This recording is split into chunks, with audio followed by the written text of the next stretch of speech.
Bam! What's going on, folks? MC is in the house.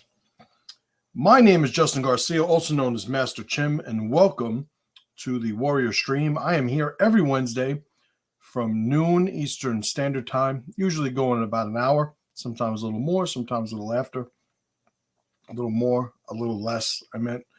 And appreciate you guys joining me every week when I do it. So if you guys have not yet subscribed to the Master Chim Letter, is my free email newsletter. Go to masterchim.com. There's an opt-in form there. I give you a free power program video series just for signing on to the email newsletter. It is all the information's there. All the links are down there. If you've not liked and subscribed, like the video, subscribe to the page. You guys know the deal. Help a brother out. I don't know how long I am going to be here because today's topic is actually a little bit sedated almost compared to the topic that I really wanted to address. And what do I mean by that? As elections start to heat up in the U.S., there's going to be more and more, I would say, of a reason for people to understand the dynamics that I'm going to discuss today. And you guys are already seeing it. And the thumbnail, it's funny, but the thumbnail that I put up for today's video, it took me 3 or 4 reps to get it to actually upload to the YouTube live stream, which was curious. That's never happened before. But if you saw the thumbnail, then it would make sense. And, you know, listen, I'm not a conspiracy theorist, but I know for a fact that conspiracies exist. And I'm a big believer in Bayesian logic. And I think that as we get information, we should be able to update our information. And every single time new information, new truth is exposed, if that new truth debunks your prior position, then you have to concede that there was a little bit of presupposition or maybe a little bit of emotion and bias in that position. So basically, keep it real. And if you don't know what the hell you're talking about, say as much. But you want to be consistent in your positions and your actions. And I would say that is a good quality test as to the integrity of an individual. All right. So let me say what's up to everybody. Jesse, Corey, Caceres, Stellan, what's up, Willie, Alan, Felix, Cherrytown Vibe in the house, Jamie up in Canada. Good to see all you guys. Appreciate you guys joining me yet again. So let's break it down, right? Words mean things. It's one of the things that I put in the email this morning when sharing with you guys the link to today's video. And the name of this episode is Mock Weak Fools. Mock Weak Fools. So let's actually articulate what each of those individual terms means and then put them together and see, you know, what at least my idea is, what are the things I wanted to convey with this. So if you guys have heard of the tribal regulation scale, it's something that I've talked about for years. It's something that I included in my book TRIBALNOMICS. And it is the escalation of regulation within a tribe.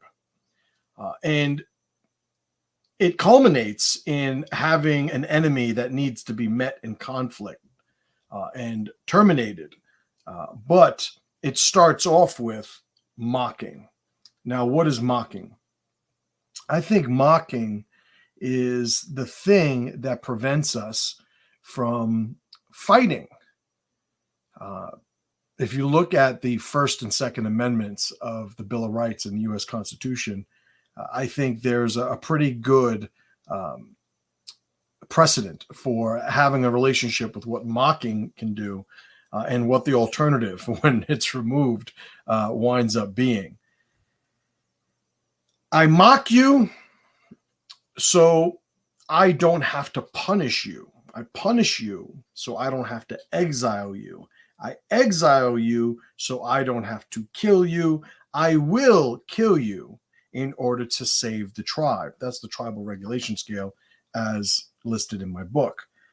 Mocking gives us a couple of things. Number one, It allows people, it preserves in people an ability to sort of convey friction that they may seem as being escalating, right? Uh, if I see one of my sons wearing a pink shirt, I'm making examples up here. We, in my home, consider pink to be a girl color. It's not to say anybody that has pink on is a girl. If it were only that easy, right? But pink is not something that we wear and consider to be masculine. Yellow is something that we label the color of a coward. I don't care if you wear pink or you wear yellow. It doesn't matter. In my home, it is something that allows us culturally through rituals to identify these attributes in an individual and finds a framework to reject them. If one of my sons had on a pink shirt, I might say, I think you grabbed your sister's shirt by accident. Busting balls would be a low end, mocking type ritual. And that's exactly what I would do. Now, I'm not demanding that he take the shirt off. I'm not punishing him for putting that shirt on or anything, but I'm going to create a little bit of friction through mockery to sort of give him some feedback on what his actions mean to the people around him. If I am mocking somebody for doing something that is offset from what is acceptable behavior, let's say I'm at a diner and the table next to me has a bunch of college-age kids that are yelling and screaming and carrying on, to the point where I cannot functionally have a meal next to them. Again, I'm making shit up here. I may look over at them and say, "Hey, is everybody at your table okay?" And they might look at me like, "What the fuck is this guy talking about?" But what I'm doing is I'm busting their balls ever so subtly, as subtle as I could be in that social situation. But they at that point have a way to react. They could say, yeah, like whatever, and continue doing what they're doing. Me busting their balls might, sort of start a process in their minds where they're like, well, why did that guy say that? And they might deduce on their own, oh, well, we're probably being loud. And this guy's not trying to be an asshole, but he is, doing something, what have you. So they might say, we're just going to lower our voice. They might do it. They might say, we're being loud, my bad. Yeah, like that ever happens anymore. Or they might say, go fuck yourself and continue doing what they're doing. So the mocking is that first step of engagement. Now, punishment, exiling, things of that nature, those things happen at higher levels of intensity. But mocking is the thing that I wanted to focus on today. So when I say mock weak fools, I'm talking about that baseline, low level, low investment, low consequence interaction where you are creating a little bit of friction to acknowledge another line of friction that you see escalating that may culminate in being dysfunctional.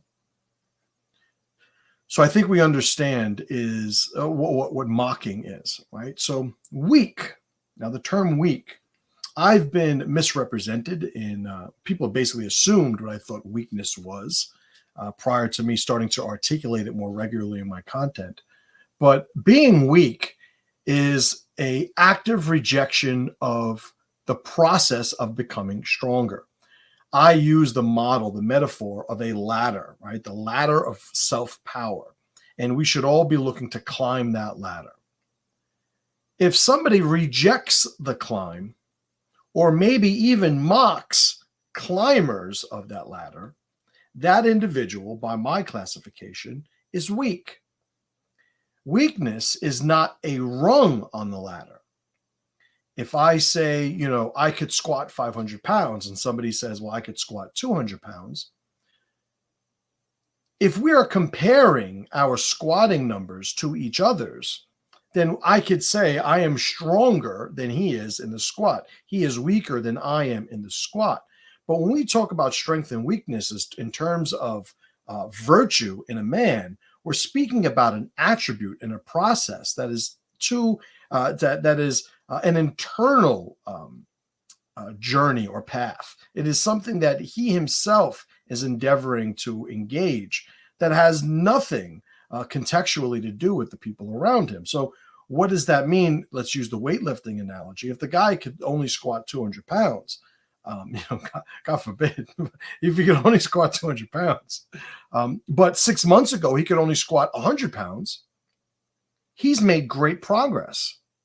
So am I supposed to call him weak, this individual who is demonstrating a process that is built on becoming more? Am I supposed to then mock him because of where he is relative to me in this snapshot in time? I can squat 500 pounds right now. When I'm 80, am I going to be able to squat 500 pounds? Probably not. I might not even try, right? I might not even be 80. But should I then be mocked for being weak at that point? No, because these things have a context that are anchored to the individual's identity and his path. So when we say somebody is weak, it is not where they are in relation to somebody else. That is a weak, strong dynamic that is sort of contained in that one observation. If we're talking about the state of weakness or somebody as an attribute, exhibiting weakness, then we're talking about somebody who's rejecting the climb, right? So we've gone over mock, we've gone over weak. So now let's talk about fools, right? And fools in the context of tribe, right? I've defined fools in the book Tribalnomics. I've spoken about this, this class of individual over and over for many years at this point. But to bring it into this conversation, a fool is an enemy, an in-tribe, meaning an internal tribe enemy, that is, or I should say, an internal tribe traitor that is not an enemy. Let me make sense of my own stuff. When somebody is in tribe and how they are conducting themselves undermines the mission of the tribe, they're sabotaging the collective group and the group's pursuit of its mission. When somebody is doing that, they are acting in a traitorous manner. There are people who act in a traitorous manner that know that they are doing that, and there are people who act in a traitorous manner who are unaware that they are doing that. The traitors who know what they're doing are in-tribe enemies. The traitors who do not understand what they're doing are in-tribe fools. The name of this talk today is Mock Weak Fools. So we're starting off with classifying them as fools. These are people who, and obviously my thumbnail is, has a little bit of context to it. So that certainly motivated, me to talk about this today. But this could be, any sort of tribal or alliance type connection you have with other individuals that we're talking about. But whatever that group setting is, that tribe is, the fools of that tribe is who I'm referring to today. That's who I'm talking about. I'm not talking about enemies, right? Which is a distinction I think we need to make, to add the proper context to what I'm talking about. So I'm talking about people who are undermining the mission of the collective, and they have no idea that how they're acting is doing that. They don't understand. A bunch of people are on a rowboat, right? 8 people, right? 8 oars, whatever. And one guy is checking his email or playing a video game on his phone while the other 7 are rowing. Maybe he thinks only 2 or 3 people need to row. So we got a couple extra. I could take some time off. Maybe he doesn't know. But he is undermining the mission of the tribe because everybody else that's there might be operating under the expectation that everybody's going to be rowing. Everybody has to do what he's supposed to do, play his part, right? Do his job. That would be an example of a fool. When you have the individual who is, let's say you are stranded, there's 3 of you, and you're the only one with a phone, the other 2 don't, and you are using your phone to play a video game. Let's just stick with that. Play a video game, sort of sapping the power of the phone, like, and you have no idea the trouble that you are causing or the danger that you're exposing the group to. That is a foolish, ritual, a foolish action. The person who is exhibiting it is a fool in that case.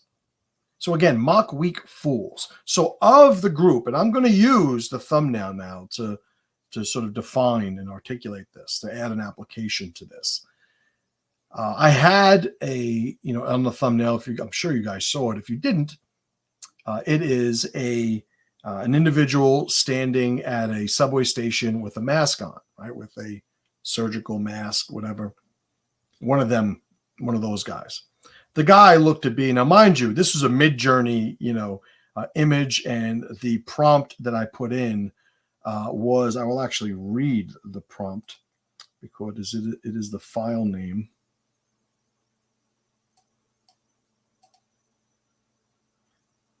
The prompt was cowardly man with a surgical mask standing on a subway. That was the prompt, and that was the image that was brought up. So in that image, and I'm looking at it right now, don't ask me to share it. That is beyond my technical ability. This guy seems to be in his 30s, I would say, which is relevant. And he's either going to work, coming back from work. He has a coat on, an overcoat, like a pea coat, with a scarf on, shirt and tie. So it's not the middle of summer. And he's got this mask on. And the title card, the thumbnail says, mock this guy.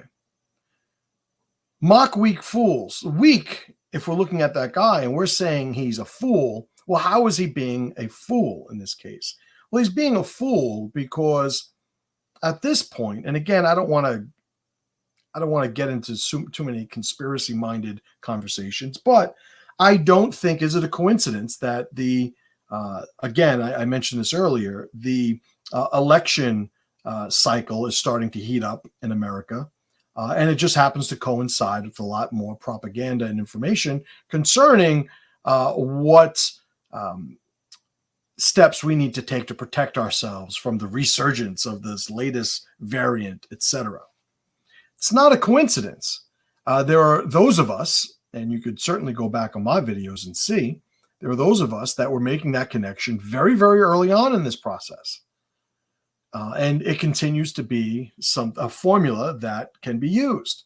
Why wouldn't somebody who is looking, an individual who is looking to undermine the integrity of the election process, why wouldn't they do what was necessary? That's one of the things that I think in the greater conversation, some people just don't understand. It's, you think people would sabotage the election of the U.S. just to win? So it's like, are you kidding me? What stakes are greater to society at large and an individual, a narcissist, some ambitious narcissist with sociopathic, personality traits? Like, what bigger prize would there be? So why is he a fool? Let's get back to the guy in the subway station. Why is he a fool? Because he is undermining the integrity of the collective's mission. The collective here is society. What is the mission? To be free, to conduct ourselves as free individuals. As we've experienced up until a few years ago when the world went crazy. So why is this guy a fool? He's participating in this, and he's not helping combat the propaganda that is that everybody's being exposed to. This is why I would label him a fool.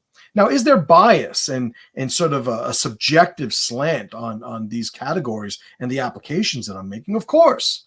So if you don't agree with me, don't fucking agree with me. But if you do, this is how I'm classifying it. To make this information less emotional, to make it less inconsistent, therefore, less ambiguous,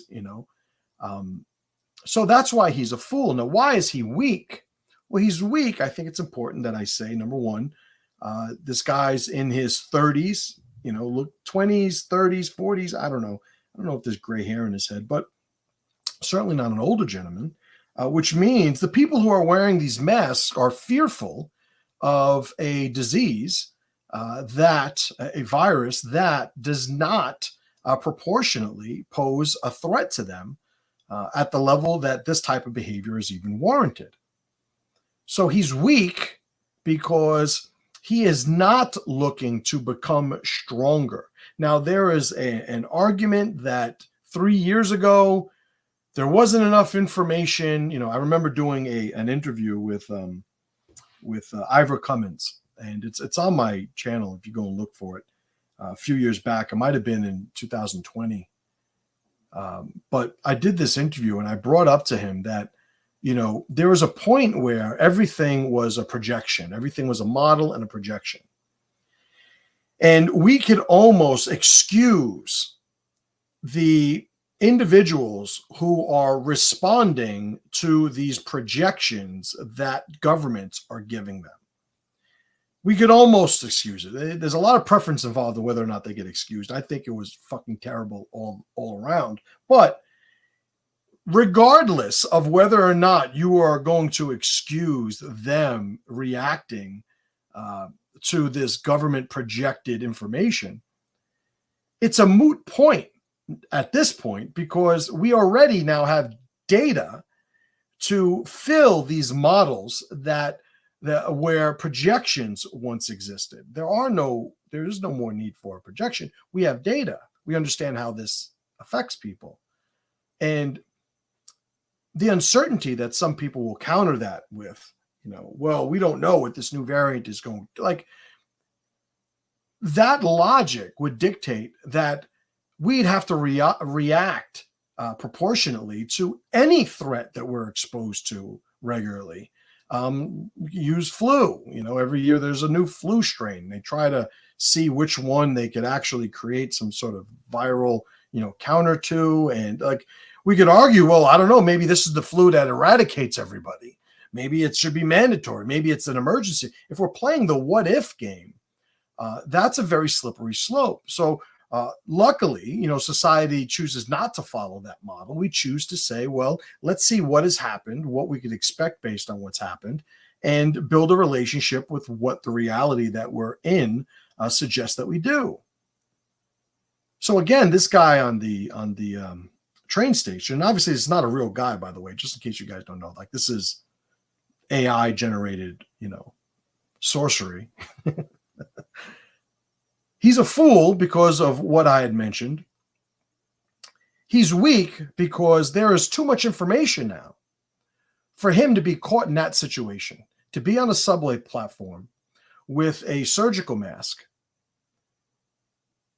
The ridiculousness of him thinking that is going to affect any sort of change or change the outcome. There's an argument that it will make it worse, considering he's wearing something that'll collect bacteria on his face, and he's breathing that disproportionately at a greater rate than people around him. We understand at least he's a fool and he's weak. Again, a lot of bias that I'm putting on it, but those are my conclusions based on those behaviors. So mock weak fools. Let's put it together now. We need to interact, and I say we need on purpose. We need to interact in a mocking fashion with those individuals who are so weak that they're undermining the collective mission of society. They need to be mocked. Now, why do those people need to be mocked? Well, obviously, if you don't think these people are weak fools, then what I'm saying wouldn't even apply to them. But if you do, they need to be mocked. Now, you might be thinking, some of you might be thinking, well, duh. Well, not so fast. One of the things that a lot of society demonstrated a couple of years ago, up until now, is this idea that I rejected right from the beginning, and publicly and adamantly so, this idea that somehow we're supposed to sit back and say, hey, if you want to wear a mask, it's okay. If I choose not to, it's okay. your body. You can do what you want. If you want, like, there's a point where there is not a society that could exist on a fence, right? You're on one side or another. I'm not saying that we should take masks off of people and that we see people with a mask, rip them off. Because now, I mean, there's an argument that it's illegal. I'm not advocating for doing anything illegal. But what I'm saying is to engage socially, use the tools that we have available to us to engage these individuals that are maintaining the power structure of the people that would be oppressors. So these individuals that are walking around, going, hey, if he wants to wear a mask, that's okay. And like, I don't get it. Now, obviously biased, but also I think I hold a position that is not a very normal position. If there is a normal curve describing the people who never say anything to people wearing masks and the people who are, adamantly opposed, so much so that they need to comment to these people, if not more, I'm certainly leaning that way. I don't suggest anybody should do anything illegal, but if we don't mock these people, how are they ever going to get a pressure that counters the pressure of the propaganda? Dare I say, help these individuals by mocking them. I know people in my family, I've said this before, I'll say it again, in case any of those fuckers are watching. I know people in my family who forbade their children, their siblings, to visit them during the holidays these last few years because of vaccination status. This fucking vaccination that doesn't stop distribution, that, arguably, juice ain't worth the squeeze. They were cutting off the social connections of family members over their reactions to this propaganda. And yeah, we could say, oh, well, they should get this consequence, or, well, there's a certain point where we can't punish everybody because of what kind of society we're going to have. At some point, we need to sort of ask ourselves, what is the type of behavior that we could demonstrate that will, as it scales, influence society in another direction, one that's a little bit more functional? How do we start sliding that Overton window to the point where society functions as it has, for millennia? If we don't have the, dare I say, balls to mock an individual that deserves mocking, I would also say that you would need to acknowledge that the reason you can't do that, or the reason, let me not scale it down to the individual, but individuals who do not have the ability to do that, I would argue that a great part of that group doesn't have that ability because they've lost practice. I am notorious, and those people that know me will attest to this. Sometimes I will say the thing that everybody has on their mind, but nobody would have the balls to say because of the awkwardness that would ensue after it's said. I pretty much always say that thing.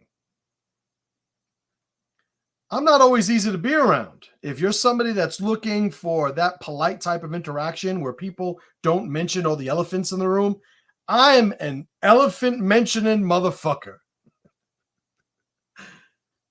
So those of you that don't have the ability to mock, understand, at least in part, some of that is due to the fact that you're out of practice. You don't do it. Use it or lose it. I've seen, you guys know about my my current obsession with these First Amendment audit videos. Oh, the entertainment value is very high. And I should say the entertainment to education, ratio is very impressive. But one of the things you'll see with individuals is they'll get pulled over by police, using this example. And I'm not anti-police, I'm not pro-police either. I'm neutral when it comes to police. Like any other institution, there are functional, moral people. There are dysfunctional, immoral people, representing those institutions. So that being said, there will be people who will be pulled over by police And you will see that the police in these audit videos, you'll see the police will tell them, and it might not even be a traffic stop. It might be, just a casual stop, on a street somewhere. Give me your ID. And the person will say no. And, especially those videos where you understand legally the individual has no, requirement. He's not required to give his ID in the circumstances as they're playing out in the moment. So he's well within his rights to say no legally. He's naturally always in his rights to say whatever the fuck he wants, but legally he's well within his rights to say no and refuse, to give his identification. And a very common thing you see amongst police officers is they react like almost like a combination of confused and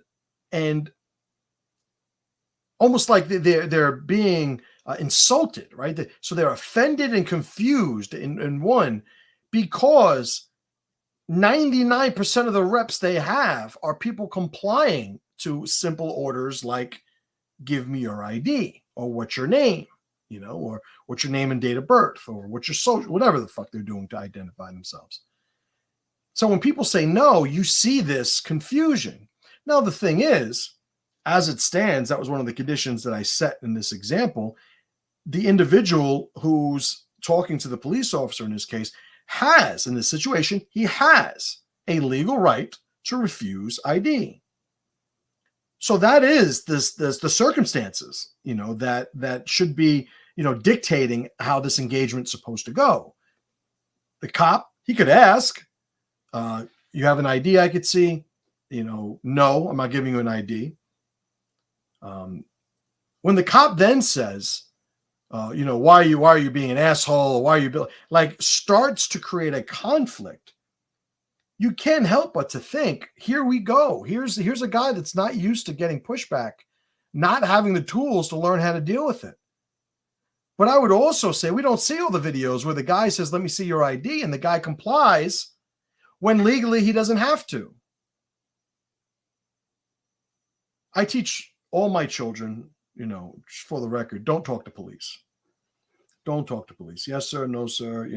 Ask my dad, ask my mom. Like, don't talk to police. There are videos that are taught by attorneys and law enforcement that say, yeah, don't ever talk to police. Like, never be a part of an investigation.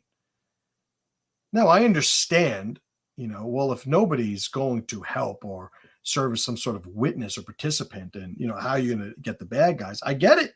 No problem. I teach my children not to talk to police. Now, there are individuals out there who have enjoyed for generations a society that is eroding at a rate we have never seen. So there's going to be a lot of these sort of carryover rituals and cultural practices that no longer are merited. This idea of just listen, just do what the guy says, just the government says to just do it, and that is not something that we could take for granted.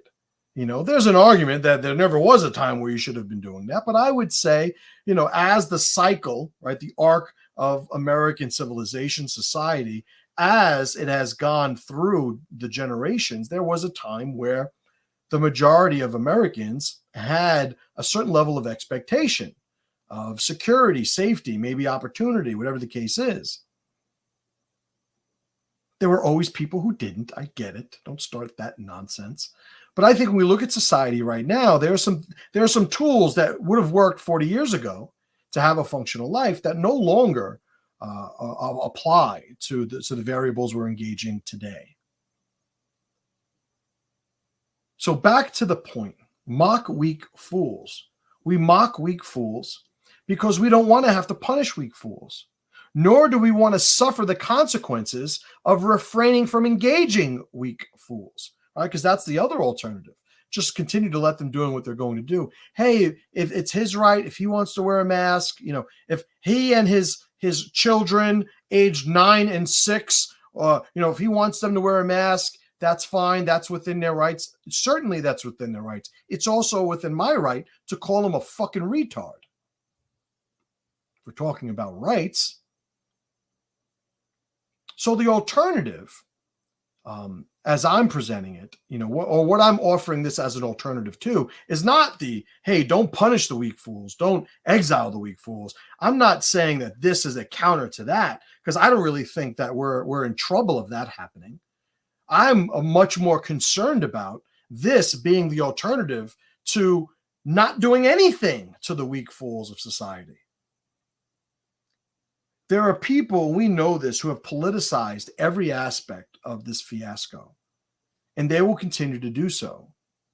There are people who have built their identity so dysfunctionally as anti-Donald Trump that they will do whatever is necessary so long as that man doesn't become president. Here's the thing. I don't know Donald Trump. Do I care if Donald Trump's president? I really don't. When it comes down to it, I will continue to vote for the individual who I think is going to do the best job for America, using the Constitution as a sort of model of value. Is that going to be somebody on the left? Not anybody I've fucking seen, But again, we got a long way to go. But at no point, and I think this is the more valuable point where that's all concerned, at no point am I going to identify myself as being anti somebody else who has absolutely nothing to do with my ability to provide for me and provide for the people who rely on me, the people who I've obligated and oathed myself to be able to provide for and protect. Like, what does it say about my ability to take care of myself and the people who count on me when I define myself as being anti another individual who I have absolutely no fucking connection to? I understand you can have an opinion, a very, impassioned opinion on being anti any politician or any political leaning, or that's all fine. But you still have to get along with your neighbor. You still have to provide for your children. You still need to stay engaged with your partner. Like, you still need to get out and be productive. Like, that is a constant. So we have to understand the priority at which we're supposed to identify who we are at our core in relation to things that are functionally disconnected from us. Let's see what comments are going on here.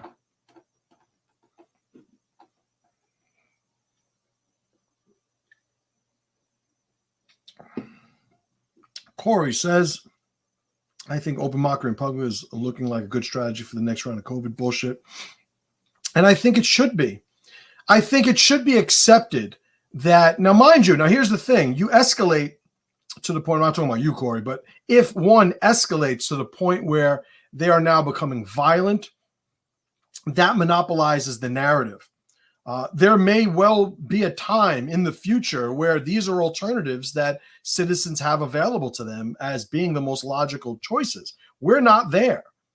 Right now, everybody needs to collectively start mocking the people who are holding a position, an emotional position, completely contradictory to the information, the data that's out there. We need to be able to mock them collectively so they have the social pressure to say, hey, you know what? Maybe I shouldn't be doing this. This isn't as cool as I thought it was. Because that's what winds up happening. There's a business down the road from me. It's a restaurant, and they have, for Gay Month, they put the rainbow pride thing up. It's still up. They decided to leave it up. They had always put it up during Gay Month. They took it down after Gay Month is over. It's still up. I don't know who owns that restaurant. I am not telling them to take that thing down. I am not, telling people, yeah, somebody should take it in the middle of the night. Like, I just don't participate. I don't interact with that business. If anybody were to ask me, I would say I don't go there, and I would say why. But there's no need for me to engage with them directly because they don't affect me directly. However, individuals that are walking around exhibiting this propaganda, just not engaging them the way I would not engage a business, does not have the same effect. It doesn't have the same effect on a society level, and it doesn't have the same effect on a social level, how we interact with one another.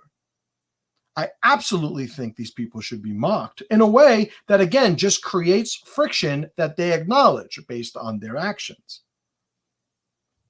My thing, yesterday, I'm in a store, see a guy with a mask. He has a mask on, and he has fucking like yard work gloves, like literally fucking fabric cloth gloves, and he's shopping. So I looked at him. He happened to be, it was like that one of those eye contact moments, and I went, "Nice outfit." And I just turned and walked away. I know he got the sentiment. I know he heard the 3 or 4 people that were chuckling at him when I said it. That's what I'm doing. I mock weak fools. I don't know how to exist in a way where I stop doing that, because if enough people say, it's not worth it, it's not worth it, it's not worth it, well, then it's not worth it. Then it becomes valueless to do these things. We basically take one of our social tools and we remove all of its value. When everybody at the side of this tool responds by saying it's not worth anything.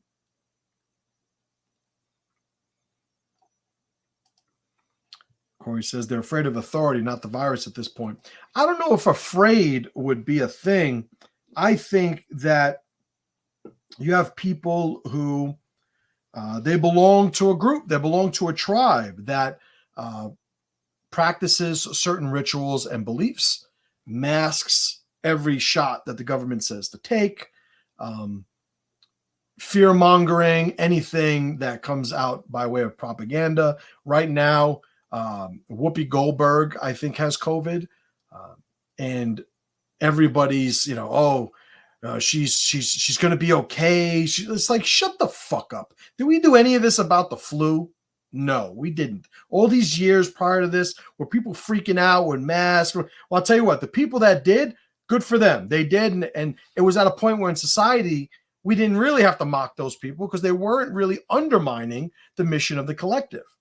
The landscape has changed right now. So there are people who they see the whole Whoopi Goldberg propaganda as if she was in fear of her life, and they'll sit there and they'll populate their conversations with that content because that is what they subscribe to culturally.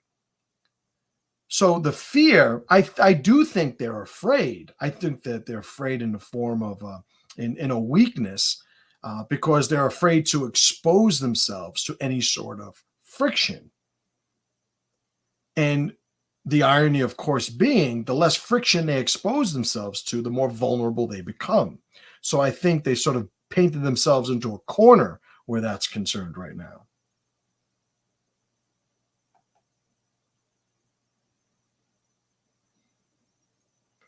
All right.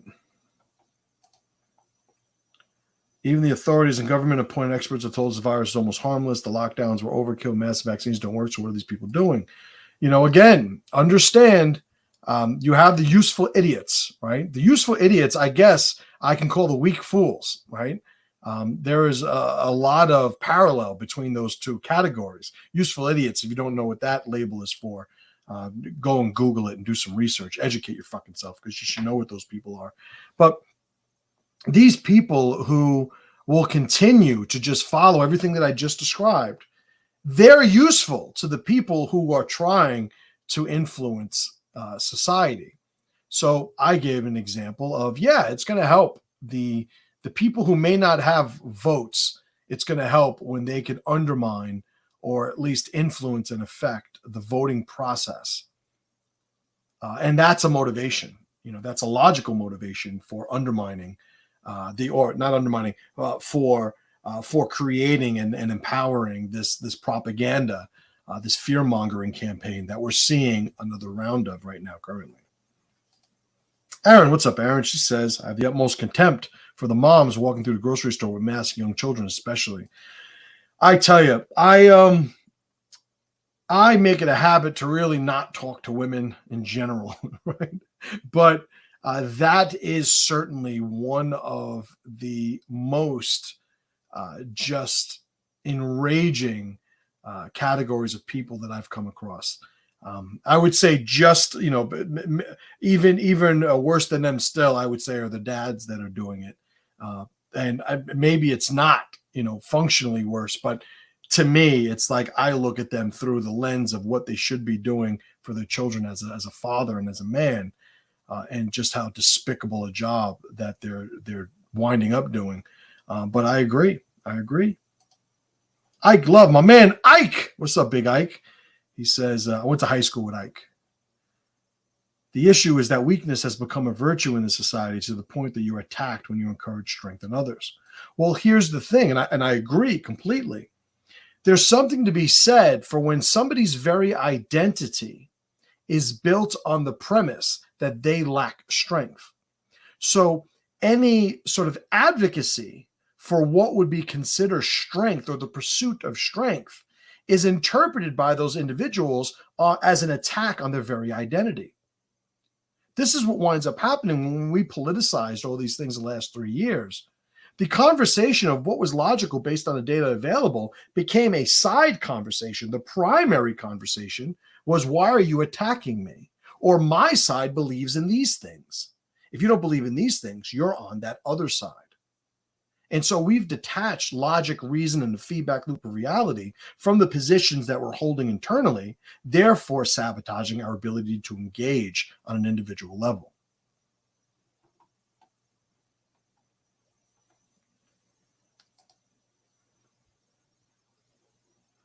Among many human atrocities, one of the worst is the amount of people who were forced to be alone on their deathbed while families were denied those precious final moments with their loved ones. And I'll speak personally. My mother was in the hospital for almost a week with COVID, a little over a year ago. And when that happened, it might have been 2 years ago, whatever it was. When that happened, this is when everybody was full batshit crazy, and she's in New York. So it was, hyper crazy. And my brother was very concerned about, well, what happens if, they're saying we can't see her and she's taking a turn for the worse. Like when it looks like something could happen that would lead to my mother's dying, and like she would be alone the way so many people were. And I told my brother, and he was certainly on board, that's not going to happen. Now, I think that we are both very fortunate that my mother turned the corner and she's fine. But there was a time where I was fully committed to not letting my mother die by herself if that was what was going to happen. And it wasn't a comfortable situation to be in. But again, to me, it was two rough alternatives. Those are the options I had in front of me. Either do what I needed to do to get my mother out of that hospital, or what? Listen to these fucking maniacs and let my mother suffer alone? Like, not going to happen, right? Not going to happen. Aaron says, I was having such a nice conversation with an old lady who was wearing a mask in the last couple of weeks, and it was almost embarrassing how many times I had to ask what, because I couldn't understand what she was saying thanks to her voice being all muffled. Yep, I get it. I don't talk to people like that. I'm not as charitable as you are, Aaron. Aaron, what did or would you have done if your student showed up to class with a mask on? There was a policy of no masks. You can't wear the mask when you're training. There's still parents to this day who show up to the school with a mask on, and we don't engage them because they're not the ones training. And we also, the mindset is we don't want to sabotage the outlet and the social connection for the children to basically chastise the parents who just bring your kid to class and pay their bill. Like, that's my use at a minimum. Obviously we get along with a lot of them much more intimately than that, but that was a decision that we made. But as far as getting on the mat with a mask on, absolutely not. And if this thing, came to a head and we had to suffer a consequence because that was like, yep, that was a hill I was willing to die on right there. Like, it just isn't happening. And it would, and I would say, luckily, I think a lot of people that trained with my school those last couple of years, not only did they benefit from having a school that was open when so many other fucking schools closed like a bunch of fucking cunts, but they also got to see what I stood for or what I was about. And I think that probably informed a lot of people's positions prior to them showing up to the school. So maybe there are people who saw my position were like, yeah, I'm not going there. Or there are people who maybe wear a mask. I mean, we literally did have masks. Now that I'm thinking about it, people who would show up wearing masks, and when they got into school, they would take the mask off. As fucking retarded as that is, but as far as like on the mat, absolutely not, non-negotiable.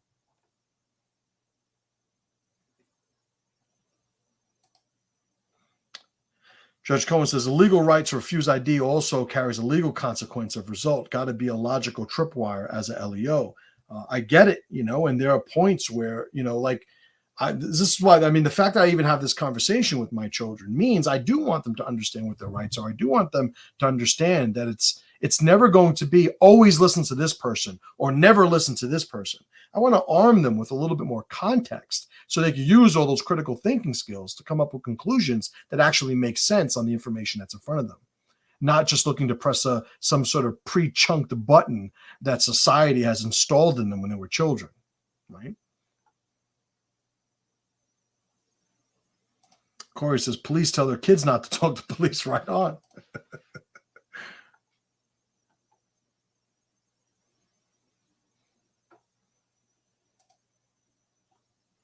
Ike says, and dude, you don't need an AI-generated image to show a man in the subway wearing a mask. When I was on the train yesterday morning, I saw none of them standing around me, in addition to the number of men wearing women's clothing. I thought it was strange, but you reminded me about the new variant. Makes it all make sense, shaking my head. Well, Ike lives in New York City, and the fact that you even have a life that requires you to be on a train, I feel for you, brother. I feel for you indeed. But that is the experience, and I know it, and, it's funny, but during these last couple of years, there was a point where I had to realize that I am so disconnected from the experience of most of the people that are living in these urban environments that I needed to listen a lot more than I needed to talk, because the experiences that people were going through were just unfathomable to me. Like, what do you mean they're not letting you out of the building, past a certain time? Or what do you mean you're not allowed to go into the store unless you have a proof that you got a shot, when going to the store is the only way you have to buy food for your children? Shit got real. And to a point that I acknowledge that I did not expose myself to. Now, there's a counter position that, well, hey, I'm the one that fucking moved out of the damn city all those years ago because I knew it was going to hell in a handbasket. But I get it. Corey says, I don't advocate for physical violence unless it's a self-defense situation. Even then, avoidance is the best strategy. Well, I would say a good way to look at things is look at the natural world. And if somebody's going to be dominant, the amount of violence, if it comes to that, is minimized to the point where we understand who's who. And I think that one of my sayings is give them nothing until it's time to give them everything. So getting into little scuffles here and there physically, like how that could escalate to the point of no return is so easy, especially when you're worth a shit and you're capable. So I would say that I agree completely. Like, stay away from violence, unless that's the only alternative. And when that's the alternative, go 100, 0 to 100 to sort of reduce or minimize the amount of exposure to that violent engagement. Right?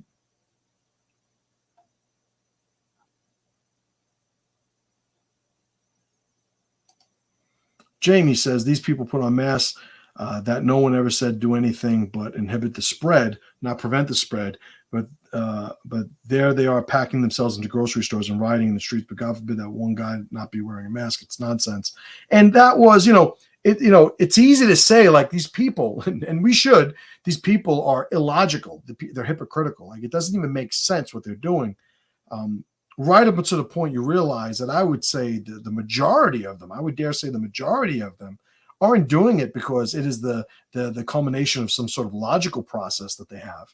On the contrary, I would say all of them are following the orders, the ritualized orders of whatever group they belong to. And, data be damned. So, yeah, completely just dysfunctional behavior one way or the other. Casera says, I work in a hospital, and even there we're not wearing masks, and, little fun fact, when I remember when they did that first test, that first, I don't know if it was a PCR test, whatever it was, to see who had antibodies from COVID, and it came out that hospital workers had greater antibodies than the population or the non-hospital workers in New York City, and the amount of hospitalizations or accelerated outcomes were less amongst hospital workers than of society, non-hospital workers in New York City. And it's like, well, yeah, there we go. There we go. It just turns out that all those, nurses and health workers that were forced to work because they had to take care of the people that needed it, and then were summarily fired later on because they wouldn't get a shot. None of that made any sense prior to it. Like, they weren't told they couldn't work before, that they were, direly needed. I don't know if that's a word, but you understand what I mean. So again, contradictions abound.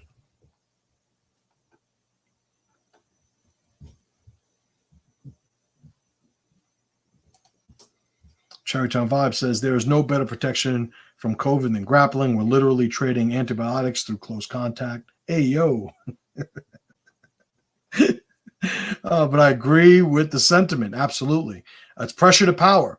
There is something to be said for the individual who wants to protect himself from exposing himself to any virus or bacterial or viral threat. It's like, yeah, you also don't build up the resilience against those would-be saboteurs of your body's systems.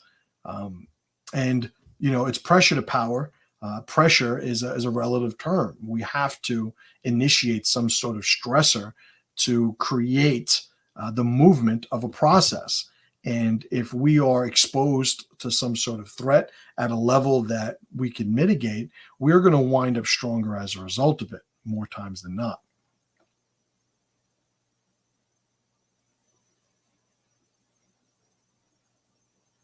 All right.